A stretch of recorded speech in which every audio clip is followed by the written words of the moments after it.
Okay, bibliophiles, grab your cup of caffeine and join me. It's time for your weekly jolt of inspiration. Welcome to Literary Latte. I'm your host, Lynda Bouchard, and I've been working with authors and publishers for over 20 years. This show is all about empowering you as writers to think differently, to become that red M&M in a bowl full of brown ones. I'll show you how to navigate the ever-changing landscape of the publishing world. And my superstar guests know where the potholes are, and together we'll help you avoid them on your way to success.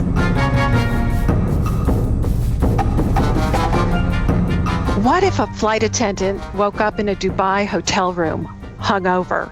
As she slips out of bed, she notices a man beside her in a large pool of blood. If you murdered someone, would you know it? Well, fasten your seatbelts and brace for impact, because today I'm in conversation with Chris Bohjalian, who tackles that question in his new novel, The Flight Attendant, and pieces it together with mystery, mayhem, and melancholy. Chris is the #1 New York Times bestselling author of 20 books. 3 have become movies. His many awards include the New England Society Book Award for The Night Strangers and Russia's Concord Award. His novel Midwives was an Oprah Book Club pick. Chris is a distinguished fellow of the Vermont Academy of Arts and Sciences. Today, Chris talks about the fantasy of escape at 35,000 feet. He'll tell us where he got the idea for his new novel, The Flight Attendant, and the unexpected way it's in the zeitgeist. He'll also talk about his writing process and share a few insights about passengers behaving badly.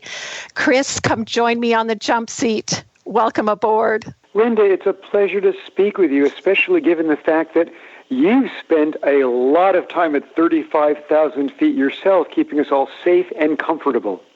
I did, and it was such a wonderful career. And reading your novel, it just resonated so much with me. You have written in this novel one of my favorite protagonists, and your obvious research into the realities of airline work is so evident. You bring to life the untethered loner lifestyle and the interior life of Cassandra Bowden is just a character study. So I wonder, where did you get the idea for this book? Well, The Flight Attendant had its origins in March of 2016. I had just flown from Armenia to New York City, and I flew via Moscow. I landed about 3:30 in the afternoon at JFK, and I was meeting a friend of mine for dinner in Manhattan that night at 7:30.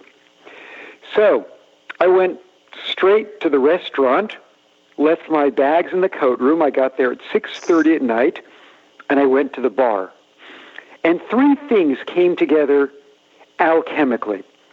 First of all, the beauty of that bar. Secondly, the miracle of aviation. The fact I had had breakfast in Yerevan, Armenia, and I was having dinner in New York City and Russia. Because I'd flown Aeroflot, I'd flown through Moscow, asked the bartender for all of the scrap paper he had. And for the next 45 minutes until 7:30 at night, I wrote. And I wrote the first 3 pages of the novel, and all I knew was this premise. Alcoholic, hot mess of a flight attendant picks up the passenger in seat 2C, wakes up in his sumptuous hotel suite the next morning, rolls over with the mother of all hangovers, and he's dead. Someone's cut his throat. And because she's a single woman on the Arabian Peninsula, she puts the Do Not Disturb sign on the door. She lies to the cabin crew. She lies to the FBI agents, flies back to America, only to discover that you cannot run from a body you leave behind in a bed. Other than that, I had absolutely no idea what it was about. Wow. That just shows the many approaches and the mystery to writing. And where you get your ideas, because, I mean, no two of your books are alike, which I love about you. It's not formulaic. Your research is impeccable. And so bring us into that research, because you talk about the FBI investigations, Interpol, and I visited Russia just recently myself. So this was really brought it to life for me. And talk about maybe the misconceptions that we have about Russia. Well, first of all, I loved researching this book. I loved chatting with flight attendants, understanding the realities of their lives. I mean, my uncle had 5 wives when I was growing up, not at the same time. He got divorced 4 times. But, his second wife was what we called in the Mesozoic era of my childhood, a stewardess. Mm-hmm. And, she was young, she was brilliant, she was glamorous, she was beautiful. And back in the early 1970s, when you flew internationally, you were off radar for 2 or 3 days at a time because there were no social networks, there were no texting. And I remember that my mother used to always laugh, Aunt Liz is a spy. And I think that was certainly something that was in my mind. But I also knew from my research into flight attendants that, A, most flight attendants are not spies, and B, the life looks way more glamorous than it is. The passenger misbehavior is unbelievable. You witnessed a ton, I'm sure, Lynda. I always kept my sense of humor during it all. I always see the quirky, funny side of it.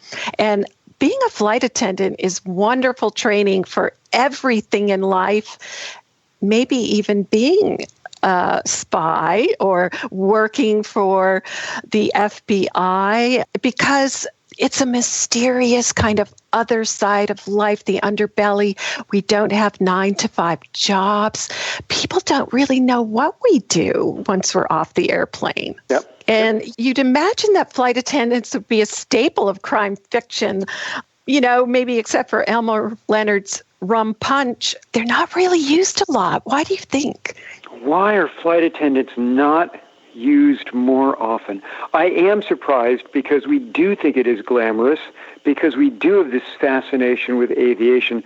My sense is that maybe writers steer clear because the amount of research seems really extensive to get it right, because you do want to get the details right. You never want to wake a reader from a fictional dream, as John Gardner has observed.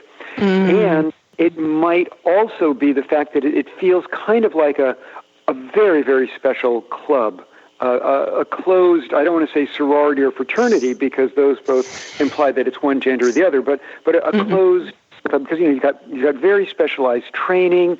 You know where the tough cuffs are. We don't. That might be part of the reason. Maybe so, but you seem to enjoy that research. I think flight attendants are absolutely amazing. So talk a little bit, if you would, Chris, about the way this book has just been in the zeitgeist. I think every writer is a visionary in their own way, and you certainly prove it, because so much of what you talk about is happening. The reality of this book, I got 2 absolutely wonderful narrative gifts when I was writing it in 2016. First of all, there were at the time, allegations of Russian meddling in the 2016 presidential election. Allegations that we now know are fact. And secondly, I was back in Armenia, and I was chatting with a British-Armenian philanthropist about economic development projects in Armenia. And he started telling me stories about what it is like to deal with a certain kind of Russian oligarch, and what happens when a deal goes wrong in places like Dubai or Donetsk. And all of a sudden, he's telling me these chilling stories, and it was just narrative candy for me as a novelist. Pretty soon I was learning how much it costs to order an execution in Dubai versus Donetsk. And then when all of a sudden, I realized that this book is going to have something to do with, among other things, without wanting to reveal too much, drones and chemical weapons and following the money. This was just very interesting material to me. And of course, all of that is now in the news. Was that, just a confirmation that you've written the right thing at the right time? Tell me about your feelings on that. First of all, I would much rather that I had a novel in the zeitgeist because I'd written a book about a cure for cancer. I never lose sight of the fact that America was under attack in 2016 and is likely to be under attack again in 2018 in terms of cyber warfare, in terms of using the social media to interfere with our democratic process. I take no comfort in that, and I find it utterly terrifying. Sometimes when you're writing these novels, you're viewing it as really fun, interesting escapism, and all of a sudden when the fun, interesting escapism becomes something tawdry and real and frightening, it's disturbing. Now, the thing that I care about as a novelist is character. I want readers to really, really care about my characters and be emotionally invested in them. And I love Cassie Bowden, my flight attendant. She's a mess, but she's sort of one of those beautiful birds that flies into a window, dusts off her wings, and then the next day flies into the very same window. And the other thing that surprised me about this book is how much I ended up loving as well Elena, the Russian assassin. And it wasn't until I was well into the second draft that I realized that Cassie and Elena are id and superego of the same person. One is all about the unconscious craziness in all of us, and one is all about the OCD drive for order in all of us. Right. And they are both very flawed characters, yet sympathetic ones in their own right. You know what, Chris? I'm always interested in the mystery of the writing process because every writer is so different about that. And can you share a little bit of your own process with us? Oh, sure. Absolutely. Every day when I'm not traveling, and I just returned from speeches about the Armenian genocide and the Holocaust on 2 continents. I travel a lot. But whenever I'm home here in Vermont, I'm at my desk at 6 in the morning with an 8.4-ounce can of sugar-free Red Bull and a Scotch glass with ice cubes. I begin my day by thumbing through a dictionary and just picking out a word.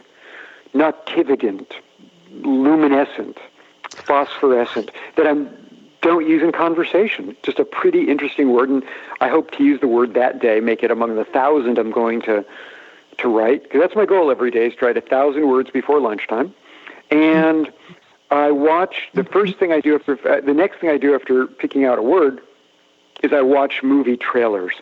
I love movie trailers, and I will watch easily 4 of them and spend 10 minutes, 12 minutes doing it, because movie trailers instantly catapult me into whatever emotional space I need to be in. And very often I'm writing the same movie trailers over and over and over. I remember, for example, when I was writing my novel, The Sleepwalker, I watched the movie trailers over and over for Miss Peregrine's Home for Peculiar Children and Billy Lynn's Long Halftime Walk. And obviously The Sleepwalker has nothing to do with either of those subjects, but there was something about the way those 2 movie trailers would put me into the subconscious and the strange world of dreams and sleep. Oftentimes, your writing is more poetry than prose. And I love it when a writer makes me run to my dictionary. Let's talk a little bit about the Russian soul, because I want to find out what you think. You spent some time there, as did I. And having been there, my view of the Russian people changed. And I think the Western critique of Russia is too easy. Yeah, I think you're absolutely right. The Russian soul is every bit as complex as any soul. The thing that's interesting is when you meet individual Russians, they are unfailingly lovely, yes, unfailingly sweet. This is the culture that gave us Tchaikovsky, Dostoevsky, the Bolshoi Ballet, and yet it is also a culture that always has a James Bond villain in the Kremlin, whether it's an absolute, criminal of historic proportions, such as a Stalin, whether it is merely a spectacularly inept czar, such as Nicholas, or whether it is, the history books are still waiting to be seen, a Vladimir Putin who is capable of poisoning father-daughter spy teams in the United Kingdom and invading Crimea and Ukraine. The jury's out on just how evil he will turn out to be in the long run. But these are always really extraordinarily interesting people. So when I've always loved Russian literature. And that's why so much of The Flight Attendant is an homage to Russian literature, and that's why there are cameos from Pushkin, Dostoevsky, and Tolstoy scattered throughout the novel. Right. Here's the most important thing that I always take away from my visits to Russia. This one historical reality. No one can conquer Russia but Russians. Interesting. I think they persevere like poets in the face of suffering. I really do. And as you mentioned, that literature bears it out. So beautifully put, Lynda. Oh, well, I appreciate that, Chris. I hate to say it, but we're on our final approach. So is there anything you want to leave our listeners about the craft of writing? Any advice? I would love to share two things with readers and writers. First of all, for the writers who are listening, read lots, write every day that you can, and always bear in mind that the first draft is not the final draft, so don't be daunted. Heaven knows I've written a lot of terrible, terrible things in my life, but as my friend Jody Pico has observed, it's a whole lot easier to edit garbage than a blank page. And now to all of the listeners, whether they're writers or readers, the next time you get on a plane, once you're through security, buy some really lovely chocolate to give to the flight attendant who greets you at the door, because they are unbelievably amazing, wonderful people, and it's not ever the flight attendant's fault that you are in the middle seat in the back of the plane and there's no room for your carry-on bag. They're just there to keep you safe and comfortable when the worst that can happen does happen. Oh my gosh, thank you for that. Thank you for that about flight attendants and for writing such a nuanced book. Thank you for sharing your thoughts with us, Chris. And Lynda, I thank you so much for your shows.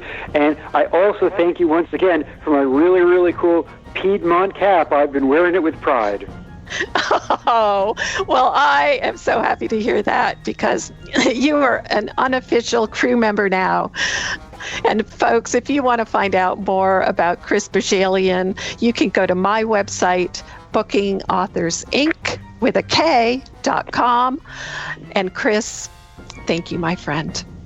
Thanks, Lynda. Happy flying. Take care.